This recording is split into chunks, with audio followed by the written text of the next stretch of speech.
Now, Brighton and Hove famously has one of the biggest lesbian and gay communities in the country, and now the city is looking to become the first in the UK to achieve so-called fast-track status regarding HIV.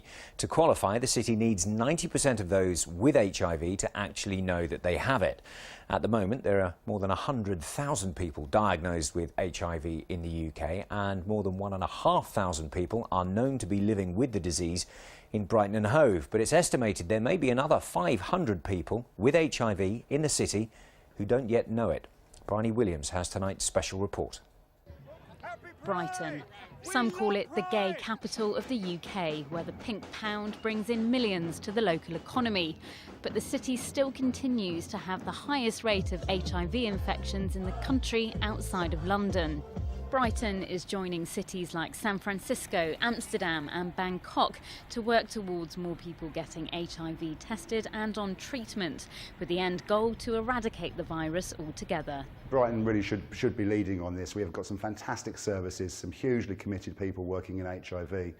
And Brighton, rightly so, should be the beacon for this kind of work. Gary Pargeter has HIV and now runs a support group for others like him. He backs the aspiration to get 90% of those who have HIV diagnosed, 90% of those diagnosed on antiretroviral therapy, and 90% of those having treatment have the virus suppressed by 2020. In Brighton and Hove, they're actually beating the latter two targets. It's diagnosis where it really falls down. Only 83% of people with HIV in the area are diagnosed.